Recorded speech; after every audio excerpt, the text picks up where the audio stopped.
ఈరోజే మహాశివరాత్రి ఎంతో పవిత్రమైన విశేషమైన రోజు.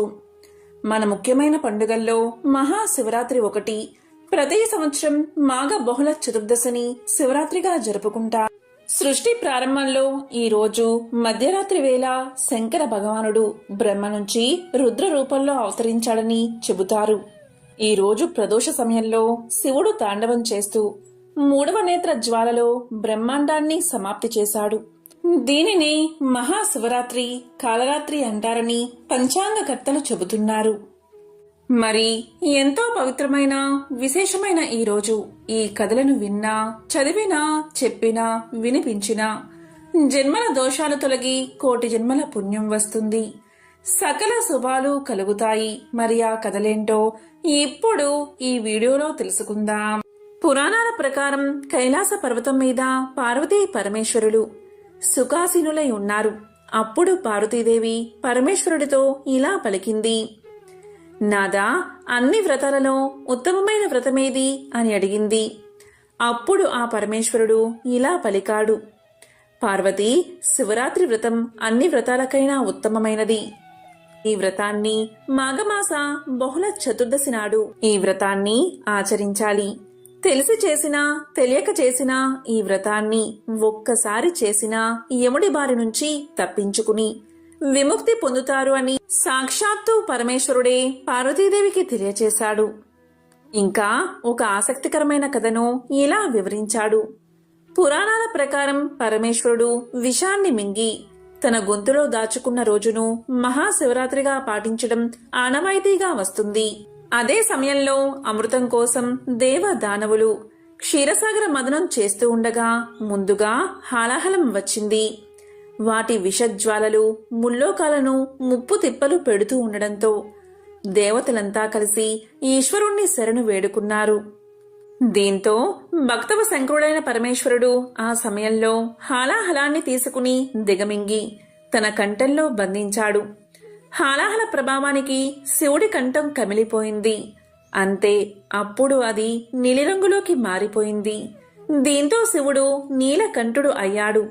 అదే సమయంలో కింద పడిపోయాడు. అప్పుడు అమ్మవారు పార్వతీదేవి తన భర్త తలను ఒడిలోకి తీసుకుని దుఃఖిస్తూ ఉంటే అందరూ శోకసంద్రంలో మునిగిపోయారు. అప్పుడు శివుడు మెలకువలోకి వచ్చేంత వరకు జాగరణ చేశారు. నాటి నుంచి భక్తి శ్రద్ధలతో శివుణ్ణి పూజించి శివరాత్రి రోజు జాగరణ చేయడం ఆనవాయితీగా వస్తుంది. భారతదేశమందలి దక్షిణ భాగంలో గోదావరి నది ఉన్నది. దానికి ఉపనది శబరి నది. ఆ నదీ తీరంలో ఉన్న అరణ్యంలో కులకుడు అని బోయవాడు ఉండేవాడు. వాడు నిత్యం అడవిలోని మృగాలను వేటాడి వాటిని అమ్మి తన భార్యాపుత్రుల్ని పోషించుకుంటూ ఉండేవాడు. వాడు వేటకు వస్తున్నాడు అంటే అడవిలోని మృగాలు కూడా అతన్ని చూసి భయపడి పారిపోయేవి. అందుచేత రాత్రింబవళ్ళు అరణ్యంలో ఏ ప్రాంతంలో అయినా నిర్భయంగా సంచరించేవాడు. వాడికి దేవుడు అని కాని, భక్తి అని కాని, దాన ధర్మాలు అని కాని ఏమీ లేవు. అసలు తెలియవు కూడా. కేవలం తమ పొట్టలు నింపుకోవడం మాత్రమే తెలుసు. అలా బతుకుతున్న ఆ కులకుడు ఒక రోజున వేటకని అడవికి బయలుదేరాడు. పగలంతా తిరిగినా ఒక్క జంతువు కూడా అతనికి దొరకలేదు. తిండి తిప్పలు లేకుండా చీకటి పడ్డాక కూడా జంతువుల కోసం వెతుకుతూనే ఉన్నాడు. ఒక చెట్టెక్కి చూస్తే ఏమైనా జంతువులు కనబడతాయేమో అని దగ్గర్లో ఉన్న ఒక పెద్ద చెట్టు మీదకి ఎక్కి కళ్ళు చికిలించుకుని చూస్తున్నాడు ఆ వేటగాడు. రాత్రి గడిచిపోతుంది, కానీ జంతువులు ఏవి ఆ ప్రాంతానికి రాలేదు. రాత్రి చలి ఎక్కువ కావడంతో చిన్న చిన్న కొమ్మలన్నిటినీ దగ్గరకు చేర్చి వాటి ఆకులతో శరీరాన్ని కప్పుకుని కూర్చున్నాడు. అతనికి తిండి లేదు, నిద్ర లేదు. తెల్లవారిపోయింది. జంతువులు దొరకలేదని తన దురదృష్టాన్ని తిట్టుకుంటూ ఇంటిదారి పట్టాడు ఆ వేటగాడు. కులకుడు వేటకు బయలుదేరిన రోజు మహాశివరాత్రి, అంటే మాఘ కృష్ణ చతుర్దశి. ఆ రోజు జంతువుల వేటలో పడి అతను పగలు తిండి తినలేదు, రాత్రి నిద్ర పోలేదు. రాత్రి అతడు ఎక్కి కూర్చున్నది ఒక మారేడు చెట్టు. ఇతను ఎక్కినప్పుడు చిరుకొమ్మల ఆకులు కప్పుకున్నప్పుడు కొన్ని ఆకులు అంటే మారేడు దళాలు రాలి ఆ చెట్టు కిందే ఎవరో ప్రతిష్ఠించిన శివలింగం మీద పడ్డాయి. మాఘమాసం శిశిర ఋతువు కనుక ఆకుల మీద మంచు బాగా కురిసింది. ఇతను కదిలినప్పుడల్లా ఆ ఆకుల మీద మంచు చుక్కలు రాలి శివలింగం మీద పడుతూ ఉండేవి. అంటే కులకుడు పగలల్లా తిండి దొరకక ఉపవాసం చేశాడు. రాత్రి జంతువుల కోసం చూస్తూ నిద్రపోకుండా జాగరణ చేశాడు. చెట్టు కొమ్మలు కదిపి మంచు చుక్కలతో శివలింగానికి అభిషేకం చేశాడు. కొమ్మల నుండి ఆకులు రాలి శివలింగం మీద పడ్డం చేత బిల్వ దళాలతో శివుడికి పత్రి పూజ చేశాడు. ఇవేవి అజ్ఞాని అయిన ఆ కులకుడికి తెలియవు. తెల్లవారింది. వేటలో జంతువులు దొరకలేదు అనే బాధతో కాళ్ళీడ్చుకుంటూ ఇంటికి చేరుకున్నాడు. ఈ విధంగా చాలా కాలం గడిచింది. కులకుడు బాగా ముసలివాడు అయిపోయాడు. ఉత్తరాయణంలో ఒక పుణ్యమైన పర్వదినన్నాడు కులకుడు శరీరాన్ని చాలించాడు. అతన్ని తీసుకుపోవడానికి యమభటులు వచ్చి ఆ ప్రయత్నంలో ఉండగా అదే సమయంలో కైలాసం నుంచి ప్రమద గణాలలోని శివ సేవకులు వచ్చి అడ్డుపడ్డారు. అప్పుడు యమభటులు వారితో ఇలా పలికారు, ఓ శివభక్తులారా, ఈ కులకుడు మహాపాపాత్ముడు. ఎన్ని జంతువుల ప్రాణాలు తీశాడో ఇతనికే తెలియదు. అసలు లెక్కే లేదు. వీడు చేసిన పుణ్యకార్యాలు అంటూ ఒకటి కూడా లేదు. అలాంటప్పుడు మీరెందుకు ఇక్కడికి వచ్చారు? మమ్మల్ని ఎందుకు అడ్డగిస్తున్నారో మాకు తెలియడం లేదు. దయచేసి చెప్పండి అని అడిగారు. అప్పుడు శివభటులు యమభటులతో ఇలా పలికారు, భటులారా, మీరు అడగడం సమంజసమే. ఈ కులకుడు బుద్ధిపూర్వకంగా ఏ పుణ్యకార్యాలు చేసినవాడు కాదు. ఇతడు నరకానికి పోవలసిన వాడే. కాని ఇతనికి తెలియకుండానే ఒక మహాపుణ్యకార్యాన్ని చేశాడు. ఒక మహాశివరాత్రి నాడు జంతువుల వేటలో పడి తిండి తినక ఉపవాసం చేశాడు. రాత్రి కూడా వేట కోసం ఆ రోజు నిద్రపోకుండా జాగరణ చేశాడు. బిల్వ వృక్షం అంటే మారేడు చెట్టు యొక్క కొమ్మలు కదిపి మంచి నీళ్లతో చెట్టు కింద ఉన్న శివలింగానికి అభిషేకం చేశాడు. కొమ్మలు కదిపి ఆకులు రాల్చి పరమేశ్వరుడికి అర్ధరాత్రి వేళ అంటే లింగోద్భవ కాలంలో బిల్వార్చన చేశాడు. ఈ విధమైన అర్చనకు పరమశివుడు చాలా సంతోషించాడు. జ్ఞాని అయినా అజ్ఞాని అయినా ఇటువంటి పుణ్యకార్యాలు బుద్ధిపూర్వకంగా చేసినా తెలియక చేసినా వాటి ఫలితం వాటికి ఉండక మానదు. నిప్పు తెలిసి ముట్టుకున్నా తెలియక ముట్టుకున్నా కాలుస్తుంది. అలాగే పుణ్యకార్యాలు కూడా తెలిసి చేసినా తెలియక చేసినా ఫలితాన్ని ఇయ్యక మానవు.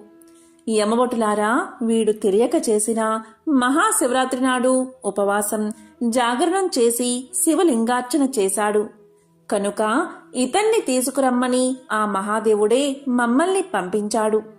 ఆ జగత్స్వామి ఆజ్ఞను కాదనడానికి మనం ఎంత వాళ్ళం అంటూ ఉండగానే కులకుడి కోసం దివ్య విమానం వచ్చింది. శివభటుల చేత సేవించబడుతూ ఆ దివ్య విమానాన్నెక్కి కులకుడు కైలాసంలో శివ సన్నిధానానికి చేరుకున్నాడు అని వశిష్ఠుడు దిలీపునికి మాఘమాసంలో కృష్ణ చతుర్దశి అంటే మహాశివరాత్రి యొక్క మహత్యాన్ని వివరించి చెప్పాడు. పూర్వకాలంలో కాంపిల్య నగరంలో యజ్ఞదత్తుడు అని శివదీక్షాపరుడైన బ్రాహ్మణుడు ఉండేవాడు. ఆయనకు చాలా కాలం సంతానం కలగలేదు. శివానుగ్రహంతో చాలా కాలం తర్వాత ఒక కొడుకు పుట్టాడు. గుణనిధి అనే పేరు పెట్టి అల్లారు ముద్దుగా పెంచుకోసాగాడు యజ్ఞదత్తుడు.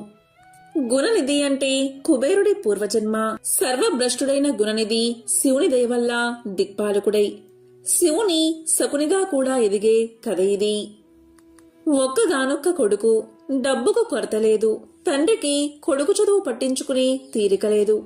తల్లికి గారాబం. ఈ వాతావరణం వల్ల గుణనిధి చదువుకి క్రమశిక్షణకి దూరంగాను చెడు సావాసాలకు వయసుతో పెరిగే వ్యసనాలకు దగ్గరగానూ చేసింది. తల్లికి కొడుకు ప్రవర్తన తెలిసిన గారాబం వల్ల ఎప్పటికప్పుడు కొడుకుకి డబ్బు ఇచ్చేది. అదే సమయంలో కొడుకు చెడు ప్రవర్తనని తండ్రికి తెలియకుండా నెట్టుకొచ్చేది.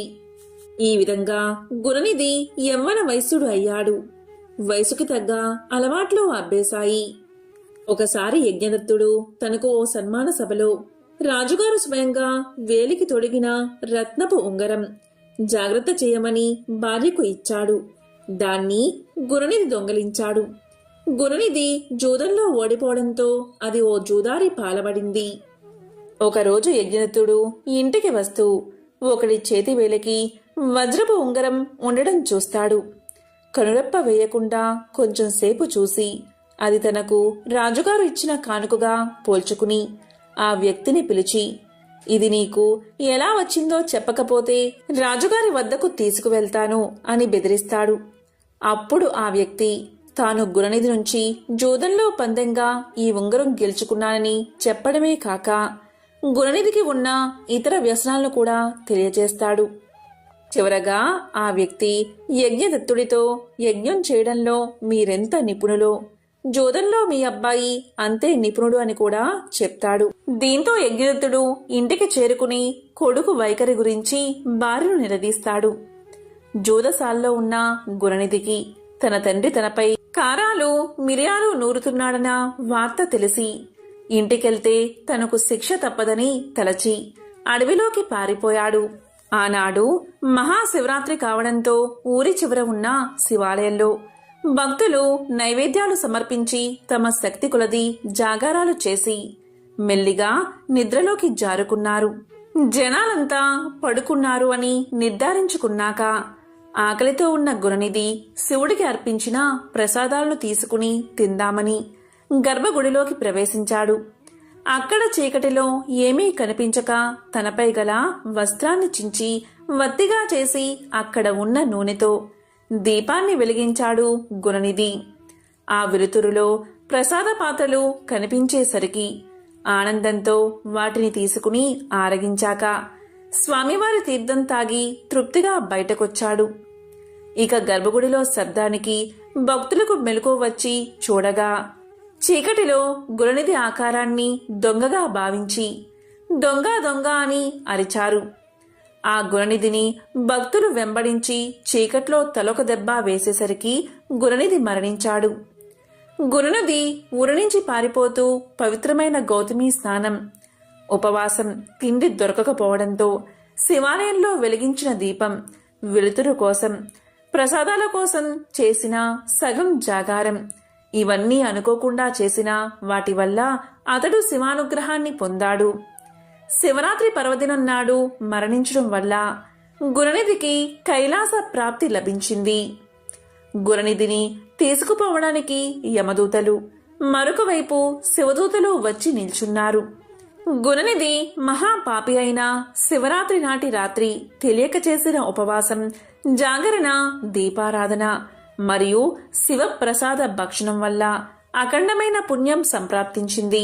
శివరాత్రి ప్రభావంతో అతని పాతకం క్షీణించింది కనుక గుణనిధికి శివ సాయుధ్యం తప్పదని భావించి శివదూతలు గుణనిధిని శివ సాయుధ్యాన్ని చేర్చారు.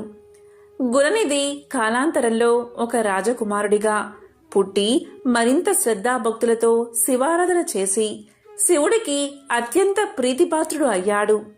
యక్ష కిన్నెర నివాసమైన అనకాపురి అనే దివ్య పట్టణానికి కుబేరుడు అనే పేరుతో ప్రభుగా నియమించబడి దిక్పాలకులలో ఒకటిగా వెలుగు పొందాడు. ఇది గుణనిధి కథ, అంటే కుబేరుని కథ. పూర్వకాలంలో గురుద్రుహుడు అని బోయవాడు ఉండేవాడు. అతడు పక్షులను, జంతువులను వేటాడి భార్యాబిడ్డలను పోషిస్తూ ఉండేవాడు. పుణ్యకార్యం అంటే ఏమిటో కూడా అతనికి తెలియదు. ఒక రోజున ఆ బోయవాడు వేటకు బయలుదేరాడు. ఆ రోజు మహాశివరాత్రి. అతడి భార్యాబిడ్డలు ఆకలి బాధతో అలమటిస్తున్నారు. తాను వేటాడితే కాని వారి ఆకలి తీరదు. అందుకని వేటకు బయలుదేరాడు ఆ బోయవాడు. అదేమి విచిత్రమో ఆ రోజు ఒక్క జంతువు కాని ఒక్క పక్షి కాని దొరకలేదు. ఏం చెయ్యాలో పాలుపోలేదు వేటగాడికి. ఏమైనా అడవంతా తిరుగుతున్నాడు. సాయంత్రం సమయం అయినది. దూరంగా ఒక సెలయేరు కనిపిస్తుంది. రాత్రిపూట నీరు తాగడానికి జంతువులు అక్కడికి చేరుకుంటాయి. వాటిని వేటాడి ఇంటికి తీసుకుపోవచ్చు. ఇలా ఆలోచించి తన దగ్గర ఉన్న సొరకాయ బుర్రలో నీరు నింపుకుని ఏటి దగ్గర ఉన్న చెట్టుపైకి ఎక్కి కూర్చున్నాడు ఆ వేటగాడు. అది ఒక బిల్వ వృక్షం, అంటే మారేడు చెట్టు. రాత్రి మొదటి జాములో ఒక ఆడజింక నీరు తాగడానికి వచ్చింది. చూశాడు బోయవాడు. ఆ జింకను వేటాడడానికి బాణం వెయ్యాలి అనుకుని చేత్తో బాణం తీసుకుంటున్నాడు. ఆ సమయంలో సొరకాయ బుర్రలోని నీరు కొంత వణికి కింద పడింది. చేతికి తగిలి చెట్టు ఆకులు 2 కింద పడ్డాయి. అవి చెట్టు కింద ఉన్న శివలింగం మీద పడ్డాయి. తనను చంపడానికి ప్రయత్నిస్తున్న వేటగాడితో ఆ జింక ఇలా పలికింది. ఓ వేటగాడా, ఏం చేస్తున్నావు అని అడిగింది ఆ ఆడజింక. దానికి వేటగాడు ఇలా చెప్పాడు. ఆకలి బాధతో అలమటించే నా కుటుంబ సభ్యులకు నీ శరీరంతో ఆకలి తీర్చాలి అనుకుంటున్నాను అన్నాడు వేటగాడు. దానికి ఆ జింక, ఈ శరీరం అశాశ్వతం. ఇవాళ కాకపోతే రేపైనా పోయేదే. నేను చచ్చిపోయే ముందు కొంతమందికి ఆకలి తీర్చడం నా భాగ్యంగా భావిస్తాను. ఇంటి దగ్గర నా భర్త, పిల్లలు, సవితి ఉన్నారు. వెళ్ళి వాళ్లకు చెప్పి వెంటనే వచ్చేస్తాను. నన్ను నమ్ము అంది ఆ జింక. సరే అన్నాడు వేటగాడు. ఇలా కొంత సమయం గడిచింది. జింక సవతి నీరు తాగడానికి వచ్చింది. దాన్ని చంపడానికి బాణం వెయ్యబోయాడు వేటగాడు. ఇందాకటి జింకలాగే ఇది కూడా ఇంటి దగ్గర చెప్పి వస్తాను అంది. సరే అన్నాడు వేటగాడు. అతని చెయ్యి తగిలి 2 ఆకులు, కాసింత నీరు కింద పడ్డాయి. ఇది 2వ జాము. తన భార్యలు ఇంకా రాలేదు ఎందుకని అని విచారిస్తూ మగజింక ఏటి దగ్గరకు వచ్చింది. దాన్ని చంపబోయాడు వేటగాడు. ఇందాకటి జింకలలాగే ఇది కూడా ఇంటి దగ్గర చెప్పి వచ్చి నీకు ఆహారం అవుతాను అంది. సరే అన్నాడు వేటగాడు. అతని చెయ్యి తగిలి 2 ఆకులు, కాసింత నీరు మళ్లీ కింద పడ్డాయి. ఇది 3వ జాము. మగజింక ఇంటికి వెళ్ళింది. భార్యలను కలిసి తాను వేటగాడికి ఆహారంగా వెళతాను అంది. కాదు, ముందుగా నేను మాటిచ్చాను కాబట్టి నేను వెళ్తాను అంది మొదటి జింక. అందరిలో చిన్నదాన్ని నేనే కాబట్టి నేనే వెళ్తాను అంది 2వ జింక. ఈ రకంగా చర్చించుకుని 3 జింకలు సెలయేటి దగ్గరకు వచ్చాయి. వేటగాడి వైపు చూసి అతని ఇంటికి తమను ఆహారంగా తీసుకువెళ్లమని అర్థించాయి. దీంతో ఆశ్చర్యపోయాడు వేటగాడు. ఇది వరకు తాను ఎన్నో జంతువులను చంపాడు. తన్ను చూసిన జంతువులు భయంతో పారిపోయాయి. కాని విచిత్రం, ఇవి తమని ఆహారంగా స్వీకరించమని అర్థిస్తున్నాయి. దీంతో ఆ వేటగాడి మనసు మారిపోయింది. విల్లంబులు అవతల పారేశాడు. మృగాలను ఇంటికి వెళ్ళిపోమ్మన్నాడు. చెట్టు దిగుతున్నాడు. మళ్లీ 2 ఆకులు, సొరకాయ బుర్రలోని నీళ్లు కింద పడ్డాయి. అనుకోకుండా చెట్టు కింద ఉన్న శివలింగానికి 4 జాములయందు అభిషేకం, బిల్వార్చన జరిగింది. అప్పుడు ఈశ్వరుడు ప్రసన్నుడై ప్రత్యక్షమై వేటగాడితో ఇలా పలికాడు. వత్స, నువ్వు గుహుడు అనే పేరుతో శృంగబేరి పురాన్ని పాలించు. సమస్త భోగాలు అనుభవించు. శ్రీరామచంద్రుడికి ఆతిథ్యమిచ్చి తరువాత కైలాసం చేరతావు అని చెప్పి స్వామి అంతర్ధానమయ్యాడు. కాబట్టి తెలిసి కాని తెలియక కాని శివరాత్రి నాడు శివలింగానికి అభిషేకం చేస్తే విశేష ఫలితం లభిస్తుంది. ప్రతి మాసంలోనూ అష్టమి, సోమవారం, బహుళ చతుర్దశి శివుడికి అత్యంత ప్రీతిపాత్రమైనవి. మాఘబహుళ చతుర్దశి మహాశివరాత్రి. ఆ రోజంతా ఉపవాసముండి రాత్రంతా జాగారం చేసి ఈశ్వరుడికి అభిషేకము, బిల్వాలతో పూజ చేసిన వాడికి కైలాసం ప్రాప్తిస్తుంది. ఇక ఆ జింకలు సత్యనిష్టతో ఉండడంతో ఈశ్వరుడి అనుగ్రహం వల్ల మృగశిర నక్షత్రంగా ఆకాశంలో చేరిపోయాయి. ఇక బోయవాడు ఈ నక్షత్రానికి వెనుకగా ఎంతో ప్రకాశవంతంగా మెరిసిపోయే లుబ్ధక నక్షత్రంగా నిలిచిపోయాడని పురాణాలు చెబుతున్నాయి. మహాశివరాత్రి రోజు శివపురాణంలోని ఒక విశిష్టమైన కథను ఇప్పుడు తెలుసుకుందాం. సర్వేశ్వరుడైన ఈశుడు లింగ స్వరూపుడు, అందులోనూ తేజోలింగ స్వరూపుడై అవతరించిన మరుక్షణంలోనే మానవాళికి గొప్ప సందేశాన్ని ఇచ్చాడని వివరించే ఈ కథ శివపురాణంతో పాటు ఇతర పురాణాల్లో కూడా ఉంది. మరి ఆ కథ ఏంటో ఇప్పుడు ఈ వీడియోలో తెలుసుకుందాం. పూర్వం ఒకసారి బ్రహ్మకు విష్ణువుకు తాను గొప్పంటే తాను గొప్ప అన్న అహంకారం కలిగింది. అది కాస్త తీవ్ర రూపం దాల్చి యుద్ధ స్థాయికి చేరింది.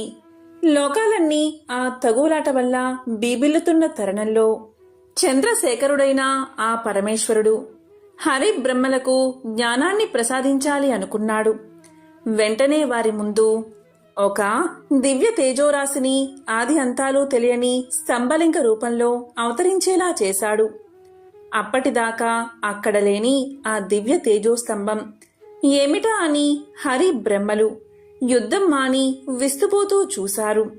వెంటనే పార్వతీ వల్లభుడు తన దివ్యలీలా విలాసంతో వారికి ఒక పరీక్ష పెడుతున్నానని ఆ స్తంభం అంటే లింగం యొక్క అగ్రభాగాన్ని ఒకరు, అడుగు భాగాన్ని మరొకరు చూసి రావాలని, ఎవరు ముందుగా వస్తే వారే గొప్పని, వారికే సర్వాధిపత్యం ఇస్తానని తెలియచేశాడు. వెంటనే బ్రహ్మ హంస రూపంతో ఆ తేజోలింగం యొక్క అగ్రభాగానికి చేరడానికి వెళ్ళాడు. ఇక విష్ణువు వరహ రూపుడై ఆ లింగం మూలం ఎక్కడుందో తెలుసుకోవడానికి పాతాళం వైపు ప్రయాణం సాగించాడు. కాని హరి బ్రహ్మలకు ఆ దివ్య తేజోరాశి యొక్క ఆది అంతాలు ఎంతకీ అంతుపట్టలేదు. ఇంతలో పైనుంచి ఒక కౌతకి అంటే మొగలి పువ్వు రావడం హంస రూపంలో ఉన్న బ్రహ్మ చూశాడు. బ్రహ్మ మొగలి పువ్వును ప్రలోభపెట్టి తాను ముందుగా తేజోరాశి యొక్క అగ్రభాగాన్ని చూశానని చెప్పుకోవడానికి సాక్ష్యంగా ఉండమని కోరాడు. ఇక పాతాళం వైపు వెళ్లిన విష్ణువుకు తేజోరాశి యొక్క పీఠ భాగం ఎంత దూరం వెళ్లినా కనిపించలేదు. ఇంతలో అబద్ధపు సాక్ష్యం చెప్పేందుకు మొగలి పువ్వును వెంటబెట్టుకుని శివుడి దగ్గరకొచ్చాడు బ్రహ్మ. ఆ తర్వాత కొద్ది సమయానికి విష్ణువు తేజోలింగం యొక్క అడుగు భాగం తాను కనుక్కోలేకపోయానని బాధపడుతూ పైకి వచ్చాడు. శివుడికి బ్రహ్మ తేజోరాశి అగ్రభాగాన్ని తాను చూశానని, అందుకు సాక్ష్యంగా కేతకిని కూడా వెంట పెట్టుకొచ్చాను అన్నాడు. ఆ అసత్య మాటలకు శివుడికి కోపం ముంచుకొచ్చింది. వెంటనే భైరవుణ్ణి సృష్టించి అసత్యం ఆడినందుకు బ్రహ్మను దండించమన్నాడు. భైరవుడు అప్పటిదాకా బ్రహ్మకున్న 5 తలలో అబద్ధం ఆడిన తలను తుంచేశాడు. తరువాత తప్పును తెలుసుకున్న బ్రహ్మ పరమేశ్వరుడి యొక్క శరణు వేడుకున్నాడు. పక్కనే ఉన్న విష్ణువు కూడా అప్పటికే శివుడి గొప్పతనాన్ని గ్రహించి శివుడికి నమస్కారం చేశాడు. బ్రహ్మ తన తప్పును క్షమించమని వేడుకున్నాడు. శరణాగత వత్సరుడైన శంకరుడు చల్లబడ్డాడు. ఇంతకు ముందులాగానే బ్రహ్మకు సృష్టి అధికారం ఉంటుందని, అయితే ఇతర దేవతల్లాగా బ్రహ్మకు ఆలయాలు పూజలు ఏమీ ఉండవని తెలియచేశాడు మహాశివుడు. అబద్ధం ఆడకుండా వాస్తవాన్ని తెలిపిన విష్ణువు అందరి చేత పూజలు అందుకుంటాడని, స్థితికారకుడిగా వెలుగొందుతాడని తెలియచేశాడు మహాశివుడు.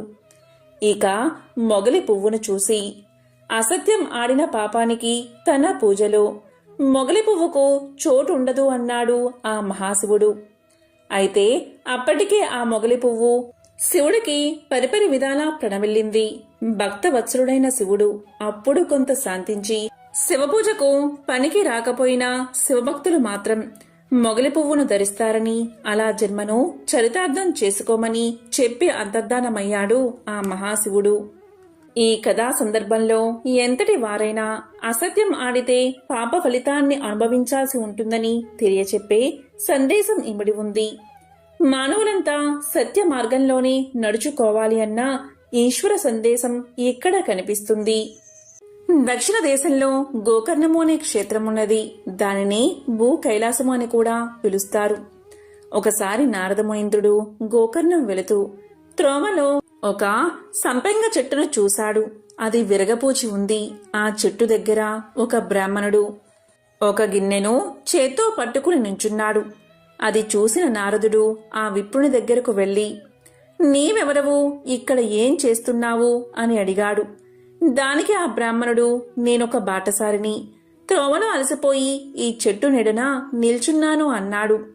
ఇక నారదుడు గోకర్ణం వెళ్లి మహాబలేశ్వరుణ్ణి సేవించి తిరిగి వెళ్తూ ఉండగా ఆ బ్రాహ్మణుడు ఆ చెట్టు దగ్గరే కనిపించాడు. తరువాత నారదుడు అతని దగ్గరకు వెళ్లి, ఇక్కడ ఏం చేస్తున్నావు అన్నాడు. దానికి ఆ బ్రాహ్మణుడు ఏమీ లేదు అంటూ వెళ్ళిపోయాడు. ఇక నారదుడు సంపెంగ చెట్టుతో ఇలా పలికాడు, ఓ వృక్షరాజమా, ఆ బ్రాహ్మణుడు ఎవరు, అతడెక్కడికి వెళ్తున్నాడు అని అడిగాడు. అంతకు ముందే నారదుడు తన గురించి ఏమైనా అడిగితే తెలియదు అని చెప్పమన్నాడు ఆ బ్రాహ్మణుడు. అందుచేత సంపెంగ చెట్టు నాకు తెలియదు అని పలికింది. నారదుడు ఊరుకోలేదు. మళ్లీ తిరిగి మహాబలేశ్వరుడి దగ్గరకు వెళ్ళాడు. అక్కడ 108 సంపెంగ పూలతో స్వామి అర్చించబడి ఉన్నాడు. ఎదురుగా ఒక బ్రాహ్మణుడు ధ్యానం చేసుకుంటున్నాడు. అప్పుడు నారదుడు ఆ బ్రాహ్మణుణ్ణి పిలిచి, ఈ పూలతో స్వామిని ఎవరు అర్చించారు అని అడిగాడు. దానికి అతను, ఓ నారద మహర్షి, ఈ పూలను ఒక దుష్ట బ్రాహ్మణుడు శివుడికి అర్పించాడు. సంపెంగ పూలతో శివుణ్ణి అర్చించినందుకు ఫలితంగా ఈ దేశపు రాజు అతనికి దాసుడయ్యాడు. దాంతో ఆ కపటి విశేష ద్రవ్యాన్ని ఆర్జించి కూడా ప్రజలను పీడిస్తున్నాడు అని చెప్పాడు. అప్పుడు నారదుడు మహాబలేశ్వరునితో, దేవదేవా, ఆ కపట బ్రాహ్మణుణ్ణి నీవు కరుణించావు, అందుకే అతను ఈ పనులు చేస్తున్నాడు అన్నాడు. ఇంతలో ఒక మధ్య వయస్కురాలు ఆలయంలోకి వచ్చి, ప్రభో శంకర, పాహిమాం పాహిమాం అంది. నారదుడు ఆమెతో, ఎవరమ్మా నీవు, నీకొచ్చిన ఆపద ఏమిటి అని అడిగాడు. అప్పుడు ఆమె, మునీంద్ర, నా భర్తకు ప్రమాదంలో ఒక కాలుపోయి అవటివాడు అయిపోయాడు. మాకు ఒక కుమార్తె ఉంది. కుమార్తె వివాహానికి రాజుగారి సహాయం అర్థించాం. రాజుగారు కొంత నగదు ఇచ్చి ఒక ఆవును కూడా ఇచ్చారు. కాని ఆ కపట బ్రాహ్మణుడు రాజుగారిచ్చిన నగదులో సగం తీసుకుని ఆవులో కూడా సగభాగం ఇమ్మంటున్నాడు. నాకు ఏం చెయ్యాలో పాలుపోక ఆ మహాబలేశ్వరుణ్ణి శరణ వేడుతున్నాను అని సమాధానం చెప్పింది. ఆ మాటలు విన్న నారదుడు ఈశ్వరుడితో, దేవా, ఇంకా ఉపేక్షిస్తావెందుకు, ఆ దుష్టుణ్ణి శిక్షించు అన్నాడు. దానికి ఈశ్వరుడు ఇలా పలికాడు, నారదా, నా భక్తులు ఎన్ని తప్పులు చేసినా నేను ఉపేక్షిస్తాను. అందుచేత నువ్వే ఆ సంగతేంటో చూడు అన్నాడు. ఇక నారదుడు శివుడి దగ్గర సెలవు తీసుకుని సంపెంగ చెట్టు దగ్గరకు పోయి ఇలా పలికాడు, ఓ తరురాజమా, నిజం చెప్పు, ఆ బ్రాహ్మణుడు ఎవరు, ఎందుకు నీ పువ్వులు తీసుకువెళ్తున్నాడు అని అడిగాడు. దానికి ఆ సంపెంగ చెట్టు నాకు తెలియదు అంది. అప్పుడు నారదుడు, ఓ సంపెంగ చెట్టా, నీ పూలంటే ఈశ్వరుడికి చాలా మక్కువ. కాని నువ్వు విప్రుని విషయం తెలిసి కూడా తెలీదని అబద్ధం చెప్పావు. అందుచేత నీ పువ్వులు శివపూజకు ఇంకా పనికిరావు అని శాపం పెట్టాడు. అంతలో ఆ బ్రాహ్మణుడు ఆ చెట్టు దగ్గరకు వచ్చాడు. నారదుడు ఆ కపట బ్రాహ్మణుని చూసి ఇలా పలికాడు, ఓ బ్రాహ్మణుడా, ధనాశతో ప్రజలను పీడిస్తున్నావు. నిన్ను క్షమించరాదు. నువ్వు రాక్షసుడిగా జన్మించు అన్నాడు. దానితో ఆ బ్రాహ్మణుడు మహర్షి కాళ్ళావేలా పడి బ్రతిమాలాడాడు. అప్పుడు నారదుడు కరుణించి, నువ్వు విరాధుడు అనే రాక్షసుడిగా పుడతావు. త్రేతాయుగంలో శ్రీరాముడు నిన్ను సంహరించగాని నీకు శాప విమోచనం కలుగుతుంది అని శాప విమోచనం గురించి చెప్పాడు. ఈ కారణంగా సంపెంగ పువ్వు కూడా పూజకు పనికిరాకుండా పోయింది. పూర్వం అవంతిపురంలో నంది అనే వైశ్యుడు ఉండేవాడు. అతను గొప్ప శివభక్తుడు. ప్రతిరోజు నగరానికి సమీపంలో ఉన్న అడవికి వెళ్లి అక్కడున్న ప్రాచీన శివలింగాన్ని ఆరాధించేవాడు. శాస్త్ర ప్రధానంగా శివుడికి నిత్యము పంచామృతాలతో అభిషేకం చేసి షోడశోపచారాలతో ఆయన్ని దివ్యంగా పూజించేవాడు. పూజలో భాగంగా వివిధ రకాల పుష్పాలు, ఫలాలు, ముత్యాలు, గోమేధిక వైడూర్యాలు, మాణిక్యాలు, ఈ విధంగా అడవిలో ఉన్న ఆ శివలింగం నంది చేత రకరకాల భోగాలతో ఎన్నో సంవత్సరాలు పూజించబడింది. ఒకనాడు అడవి మృగాలను వేటాడే కిరాతకుడు ఒకడు వేటాడుతూ అక్కడికి వచ్చాడు. శివలింగం ఉన్న ఆలయం కనిపించింది కిరాతకుడికి. కిరాతకుడు అంటే వేటగాడు. అక్కడికి వచ్చేసరికి కిరాతకుడికి ఎంతో దాహం వేసింది. అటూ ఇటూ చూశాడు. దగ్గరలోనే ఒక సరోవరం కనిపించింది. ఒడ్డున తన సామాన్లు పడేసి సరస్సులోకి దిగి కాలు కడుక్కున్నాడు. కొంత నీటిని నోటిలో ఉంచుకుని బయటకు వచ్చాడు. వచ్చి చూస్తే శివలింగం కనిపించింది. రకరకాల రత్నాలతో పుష్పాలతో కనిపించింది. దాంతో కిరాతకుడు సరాసరి శివలింగం దగ్గరకు వచ్చి అక్కడున్న రత్నాలను పక్కకు తోసేసి తాను నోటిలో తెచ్చిన నీళ్లతో లింగానికి స్నానం చేయించాడు. ఆ పక్కనే బిల్వ వృక్షం ఉంది. దాని ఆకుల్ని తెచ్చి స్వామి మీద పెట్టాడు. అలాగే వేటాడి తెచ్చిన మాంసం ముక్కలని బయటకు తీసి నైవేద్యం పెట్టాడు.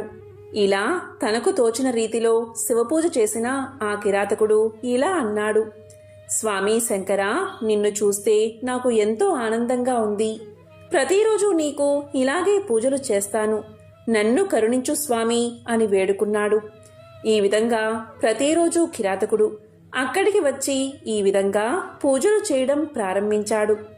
ఈ విషయాన్ని అక్కడికి వచ్చిన నంది చూశాడు. ఎంతో బాధపడుతూ, అయ్యో, నేనేదో పాపం చేసి ఉంటాను.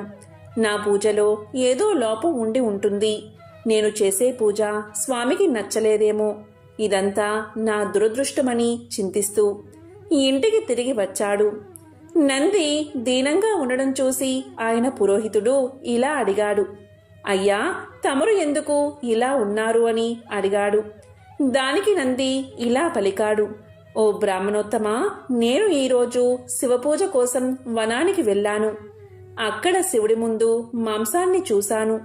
ఇంతకు ముందు నేను చేసిన పూజనంతా ఎవరో చిందరవందర చేశారు. నాకు చాలా బాధగా ఉంది. నా పూజను చెడగొట్టి మాంసాన్ని నైవేద్యంగా పెట్టిన వాడెవడో నాకు తెలియదు.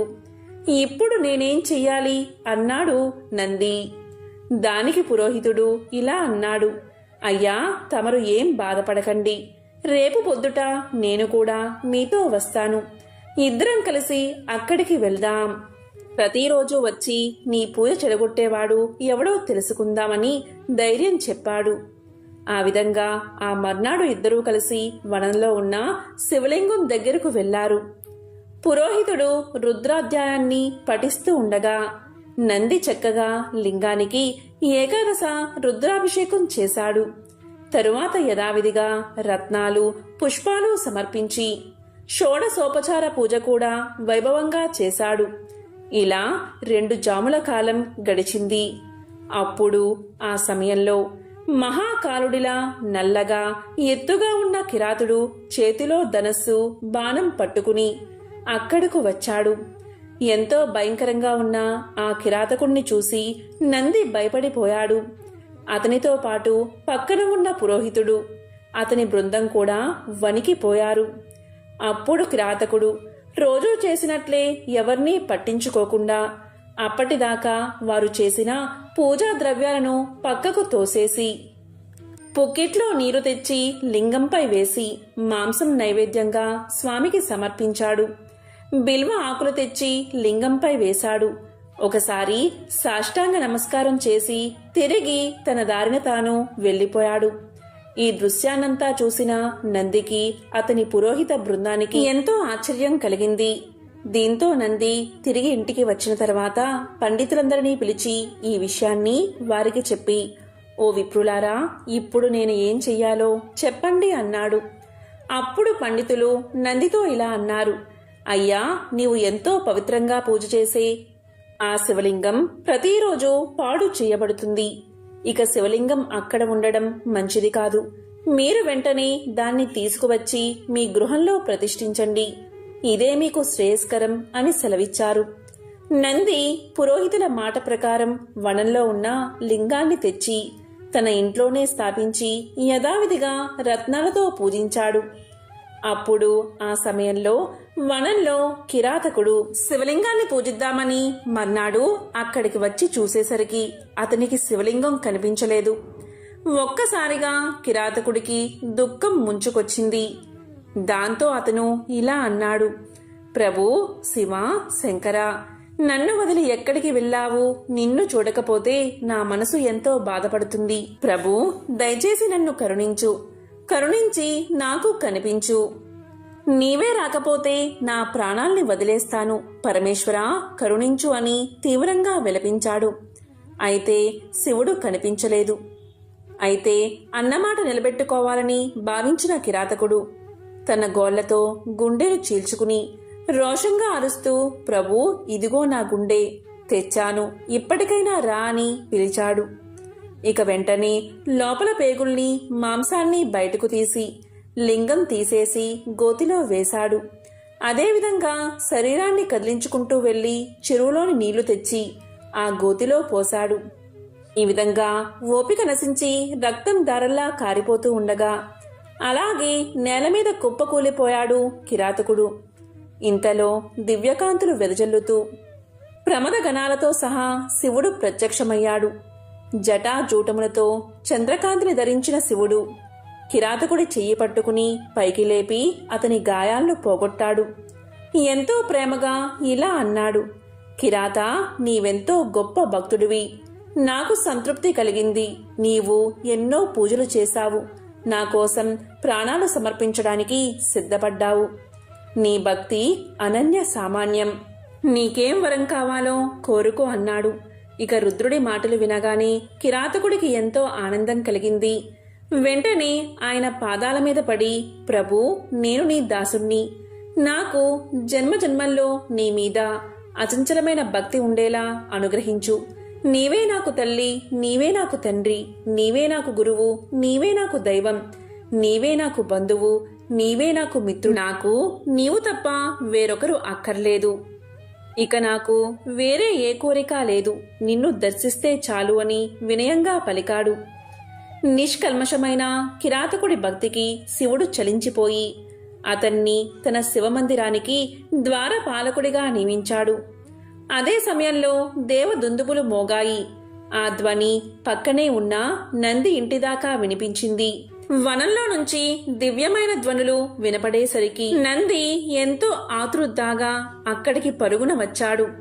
అక్కడ ఎదురుగా తన్ముడైన కిరాతకుడు కనిపించాడు. ఎంతో అద్భుతం జరిగిందని నందికి అనిపించింది. వెంటనే కిరాతకుడి చేతులు పట్టుకుని, అయ్యా, నీవు కూడా నాలాగే శివభక్తుడివి. నిన్ను అనుగ్రహించడానికి సాక్షాత్తు శివుడై ఇక్కడికి వచ్చాడు అనిపిస్తుంది. దయచేసి నన్ను కూడా శివుడి దగ్గరకు తీసుకువెళ్ళు. ఆ స్వామి యొక్క దర్శనాన్ని కల్పించు అని ప్రార్థించాడు. నంది ప్రార్థన విన్న గుణవంతుడైన కిరాతకుడు నంది చెయ్యి పట్టుకుని శివుడి దగ్గరకు తీసుకువచ్చి శివుడికి చూపించి, శివా, ఇతడు నంది అనే వైద్యుడు. ఇతడు ప్రతిరోజు మిమ్మల్ని రత్నాలతో పూజిస్తాడు. ఇతడు నా మిత్రుడు అని పరిచయం చేశాడు. కిరాతకుడు మాటలు విన్న శివుడు, కిరాత, ఈ నంది ఎవరో నాకు తెలియదు. కల్లా కపటం లేని నీవే నాకు నిజమైన భక్తుడివి. నీవే నా మిత్రుడివి. ఎలాంటి స్వాభిమానం, దుర అహంకారం లేనివాడే నా నిజమైన భక్తుడు. అంతేకాని స్వార్థంతో కూడినవాడు కాదు అని చెప్పాడు. అప్పుడు కిరాతకుడు, ప్రభూ, నేను నీకు స్నేహితుడిని అన్నావు కదా, ఇతను నాకు మిత్రుడు. మిత్రుడు నీకు మిత్రుడే. ప్రభూ, దయచేసి నాతో పాటు ఇతన్ని ఉద్ధరించు అని ప్రార్థించాడు. ఇక కిరాతుని మాటలు కాదనలేక శివుడు వారిద్దరినీ తన పరిచారకులుగా స్వీకరించాడు. అదే సమయంలో దివ్య విమానం అక్కడికి వచ్చింది. అప్పుడు ఇద్దరూ కలిసి దాన్ని ఎక్కి సరాసరి కైలాసానికి చేరుకున్నారు. అక్కడ కైలాసంలో వీరికి ఘన స్వాగతం లభించింది. వారందరికీ కైలాసం చేరగానే శివుడి సారూప్యం లభించింది. వారు శివుడిలా మారిపోయారు. అప్పుడు పార్వతీదేవి నవ్వుతూ, నాదా, వీరిద్దరూ పరమ భక్తితో నిన్ను మెప్పించారు. వీరి జీవితం ఎంతో ధన్యమైంది. వీళ్ళిద్దరినీ ఏ కార్యంలో నియమిస్తే బాగుంటుంది అని అడిగింది. వారిద్దరూ పార్వతీ పరమేశ్వరులకు నమస్కారం చేసి, ప్రభూ, మేమిద్దరం మీ ద్వారానికి కాపలాగా ఉంటాం. దయచేసి మాకా సేవా భాగ్యాన్ని ప్రసాదించండి అని కోరారు. వారి భావాన్ని తెలుసుకున్న మహాశివుడు, అలాగే మీరిద్దరూ ఇక్కడే ఉండి నన్ను సేవించండి అని తెలియచేశాడు. ఆ రకంగా కిరాతకుడు మహాకాలుడిగా నందిగా కైలాసానికి చేరుకుని శివద్వారానికి రక్షకులుగా ఉంటూ నిత్యము ఆయన్ని సేవిస్తూ ఉండేవారు. పాపాలు చేసేవారు, అధర్మాన్ని ఆచరించేవారు, గుడ్డివారు, మూగవారు, కుంటివారు, గుణం లేనివారు, చెడ్డ మనసు కలిగిన వారు, చండాలురు, ఎలాంటి వారైనా సరే శివభక్తిని కలిగి ఉంటే చాలు ఆ దేవాది దేవుడైన ఆ శివుడి సాన్నిధ్యాన్ని తప్పక పొందుతారు. కేవలం ఇసుకతో చేసిన శివలింగాన్ని భక్తిగా పూజించినా చాలు వారు తప్పకుండా శివ సాయుధ్యాన్ని చేరుకుంటారు. దక్ష ప్రజాపతి కూతురు సతీదేవి యుక్త వయసులో ఆమె శంకరుని పట్ల మక్కువను పెంచుకుంది. తన ప్రేమను ఫలింప చేసుకుంది. మహాశివుడు సతిని మెచ్చి వరించాడు. తండ్రికి సతీదేవి పరమేశ్వరుని పెళ్లి చేసుకోవడం ఎంతమాత్రం ఇష్టం లేదు. అయినా సతీదేవి ఏమీ లక్ష్య పెట్టకుండా వివాహం చేసుకుంది. శివుడు ఏమీ లేని బికారి అని, శ్మశానంలో తిరుగుతాడని, శరీరం మీద బూడిద తప్ప మరేం ఉండదని దక్షుడికి చాలా చిన్నచూపు. ప్రయాగలో మునీశ్వరులు జరిపిన యాగానికి అనేక మందితో పాటు దక్ష ప్రజాపతి కూడా వచ్చాడు. ఆయన్ని అందరూ సాదరంగా ఆహ్వానించి మాట్లాడారు.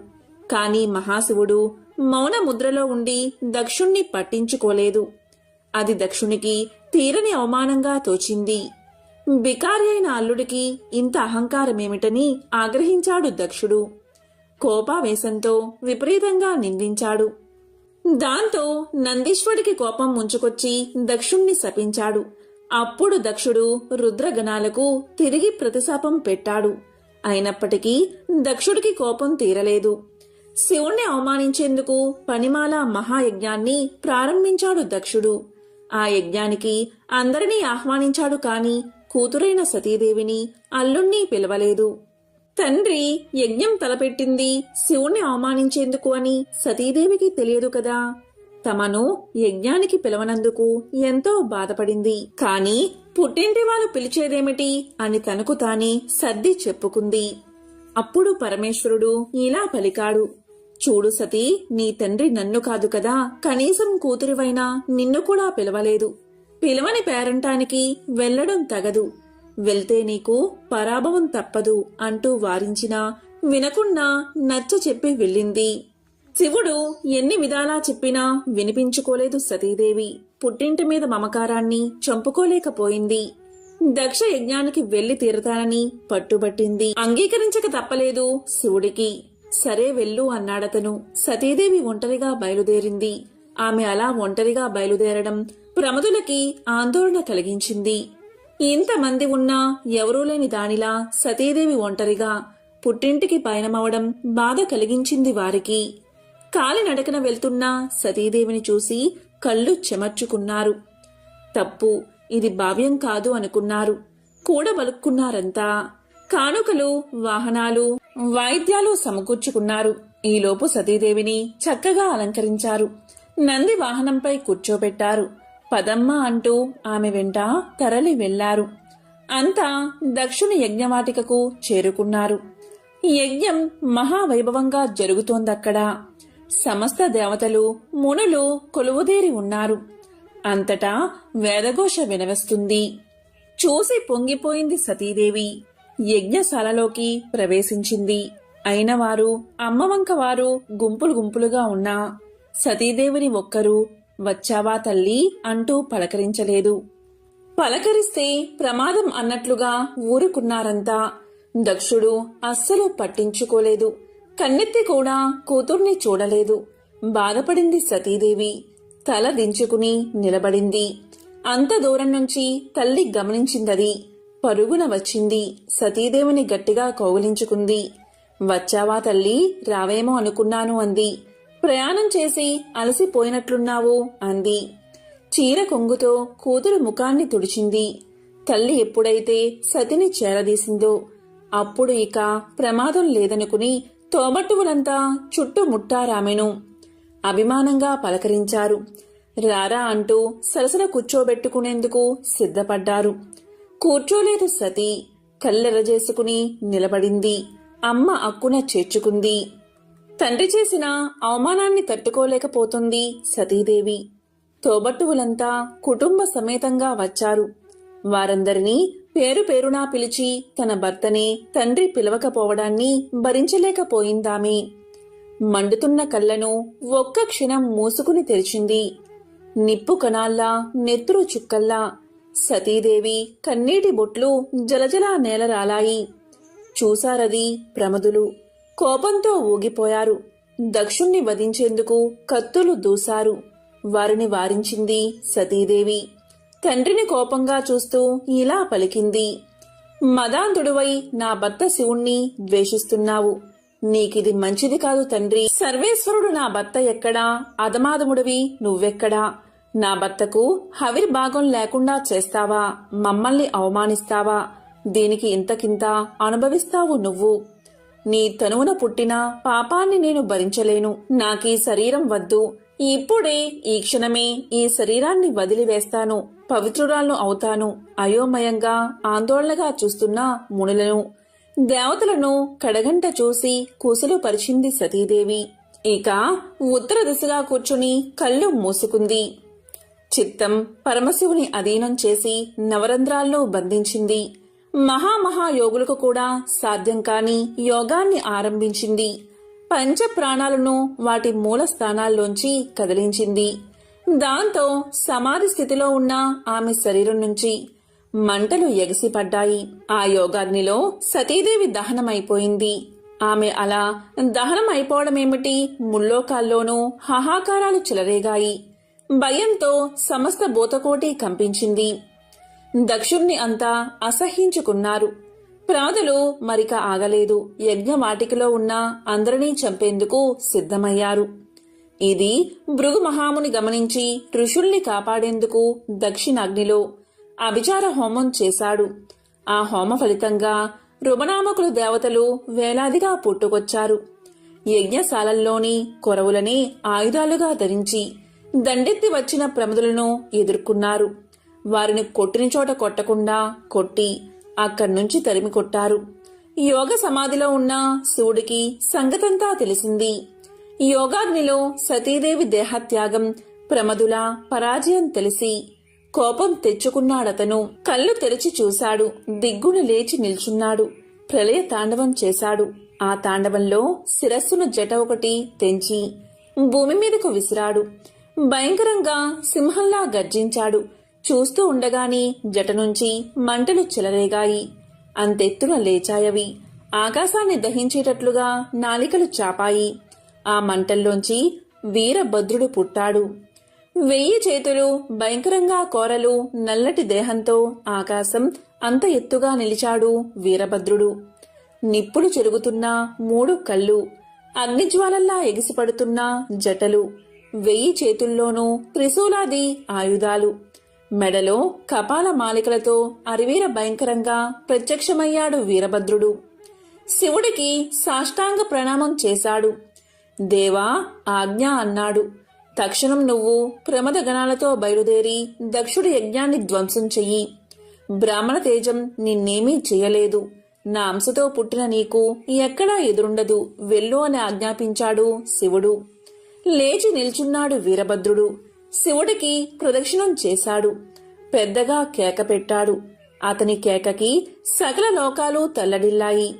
గాయాల పాలై కసితో ఉన్న ప్రమద గణాలను చూశాడు. పదండి అన్నట్లుగా కళ్ళెగరేశాడు. కదిలాడు అక్కడ నుంచి. వీరభద్రుడు నడుస్తుంటే మృత్యుధూళి జగమంతా నిండిపోయింది. దక్షుని యజ్ఞవాటికకు చేరుకున్నాడతను. వీరభద్రుణ్ణి చూస్తూనే దక్షుడు సహా దేవతలు, మునులు గజగజా వణికిపోయారు. వీరభద్రుణ్ణి అండ చూసుకుని ప్రమదులు రెచ్చిపోయారు. యజ్ఞశాలల్ని ధ్వంసం చేశారు. హోమకుండాల్ని చల్లార్చారు. వేదికల్ని పెకలించి వేశారు. హోమ ద్రవ్యాల్ని విసిరేశారు. ముళ్లను దేవతలను కసితీరా కొట్టి తిట్టి బాధించారు. కళ్ళెదుట భర్తలు చావుదెబ్బలు తింటూ ఉంటే చూడలేక మునిపత్నులు, సురాంగణలు చేతుల్లో ముఖాలు దాచుకుని పరిగెత్తారు అక్కడ్నుంచి. యజ్ఞవాటిక అంతటినీ శ్మశాన వాటికలా చేసి భీకరంగా నవ్వుతూ నిల్చున్నాడు వీరభద్రుడు. వెన్నెచ్చి పారిపోతున్న దక్షుడి చేతులు చాచి అందుకున్నాడు వీరభద్రుడు. బంతిలా అతన్ని కింద పడేశాడు. లేవకుండా అతని రొమ్ము మీద కాలు ఉంచి మట్టిని తొక్కినట్లుగా తొక్కి పారేశాడు. కత్తితో శిరస్సు ఖండించాడు. తెగిపడ్డ శిరస్సును చేతిలోకి తీసుకుని చూసి ఆనందించి దానిని దక్షిణాగ్నిలో హోమంలో వేసేశాడు. దక్ష సంహారంతో వచ్చిన పనైపోయింది. ప్రమదులతో మరలిపోయాడు వీరభద్రుడు. కైలాసానికి చేరుకున్నాడు. సతీ వియోగ తత్తుడైన శంకరుడు విరాగభావంతో కైలాస శిఖరంపై తపస్సు ప్రారంభించాడు. అదే సమయంలో తారకుడు అనే రాక్షసుడు బ్రహ్మ గురించి తీవ్రమైన తపస్సు చేసి మరణం లేకుండా వరాన్ని పొందాడు. పుట్టిన ప్రతి ప్రాణి గిట్టక తప్పదు. సురులకు తప్ప అసులకు ఆ వరం ఇవ్వకూడదు కాబట్టి మరేదైనా వరం కోరుకోమన్నాడు బ్రహ్మ. సరే అన్నాడు తారకుడు. శివుడికి పుట్టిన సంతానం, అందులోనూ 7 ఏళ్ల బాలుడి చేతిలో తప్ప మరెవరి చేతిలోనూ మరణించినటువంటి వరం కోరుకున్నాడు తారకుడు. ఎందుకంటే శివుడి భార్య సతీదేవి పిలవని పేరంటానికి వెళ్లి తన పుట్టినింట భర్తకు జరిగిన అవమానానికి తట్టుకోలేక యోగాగ్నిలో దహించుకుపోవడంతో శివుడు సతీ వియోగ దుఃఖంతో విరక్తుడై ఉన్నాడు. అటువంటి సమయంలో శివుడికి పుత్రులు పుట్టడం అసంభవం కాబట్టి తన మరణం కూడా అసంభవమే అన్న ధీమాతో ఆ విధమైన వరం కోరుకున్నాడన్నమాట. సరే అన్నాడు బ్రహ్మ.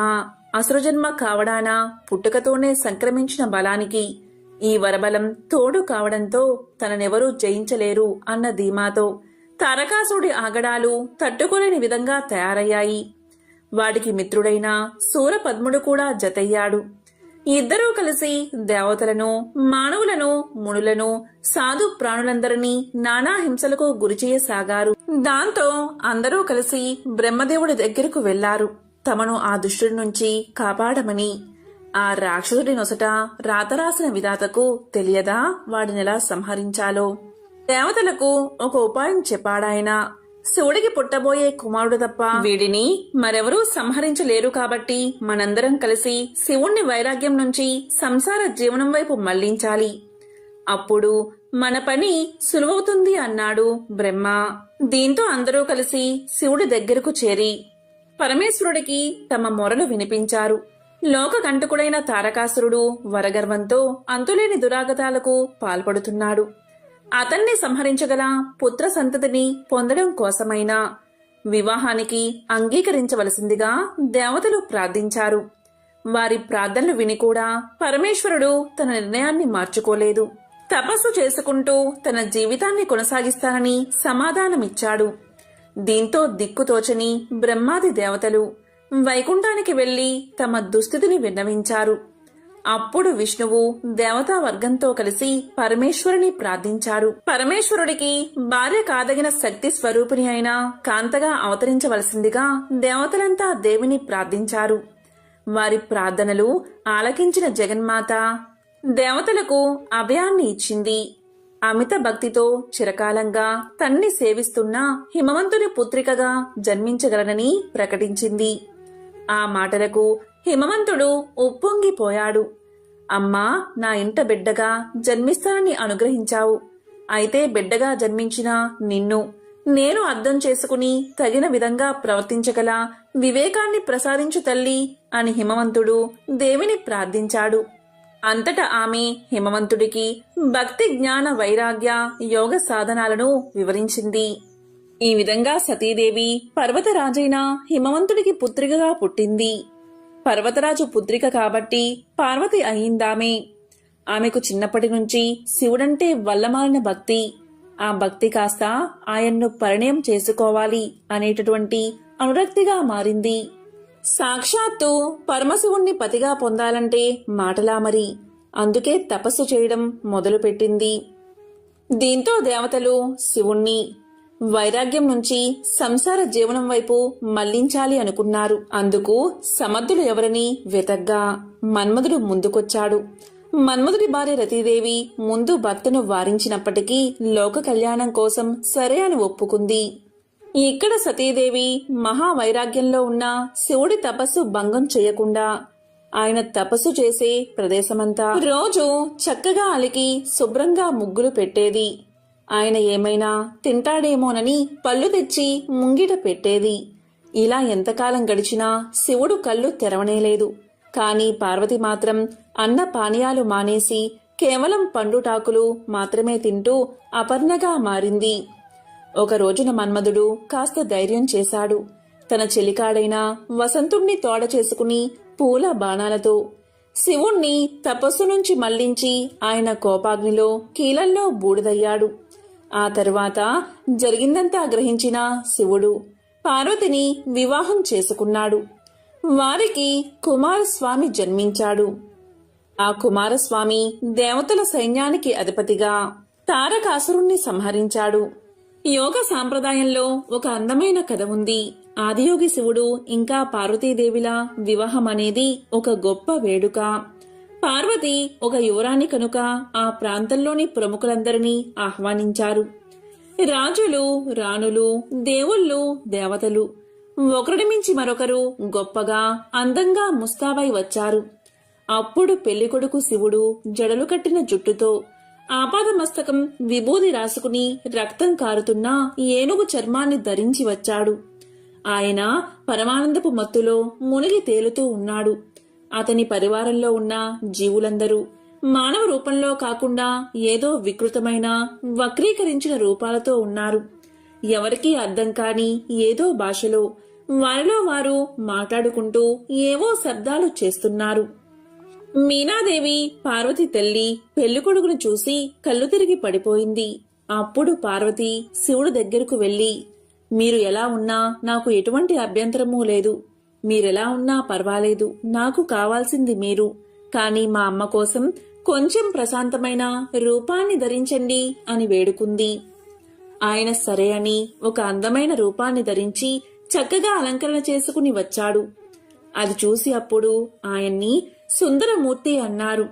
అంటే వారు ఆయన లాంటి అందమైన వ్యక్తిని ఎక్కడా చూడలేదు.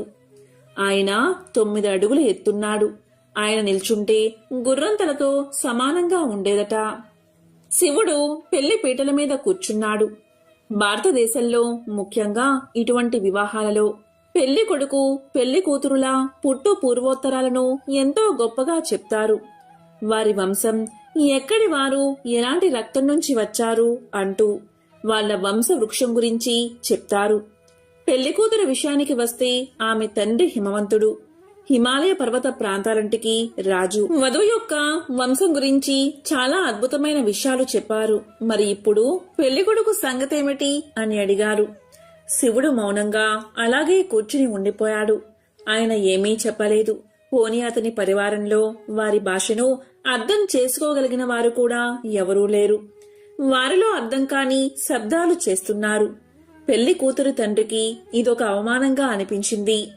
పుట్టు పూర్వోత్తరాలు లేని వ్యక్తి నా కూతుర్ని ఎలా పెళ్లి చేసుకుంటాడు? ఆయన ఎక్కడివాడో ఎవరికీ తెలియదు. ఆయన తల్లిదండ్రులు ఎవరో తెలియదు. ఏ వంశమో తెలియదు. ఈ వ్యక్తికి నా కూతుర్నిచ్చి ఎలా పెళ్లి చేయను అంటూ కోపంతో లేచాడు. పెళ్లికి అతిథిగా వచ్చిన నారదముని తన ఏకతార పట్టుకుని ముందుకు వచ్చాడు. ఏకతార అనేది ఒక్కటే తీగ ఉండే ఒక సంగీత వాయిద్యం. ఆయన తన ఏకతారాతో టంగ్ టంగ్ టంగ్ అని శబ్దం చేశాడు. రాజుకు మరింత కోపం వచ్చింది.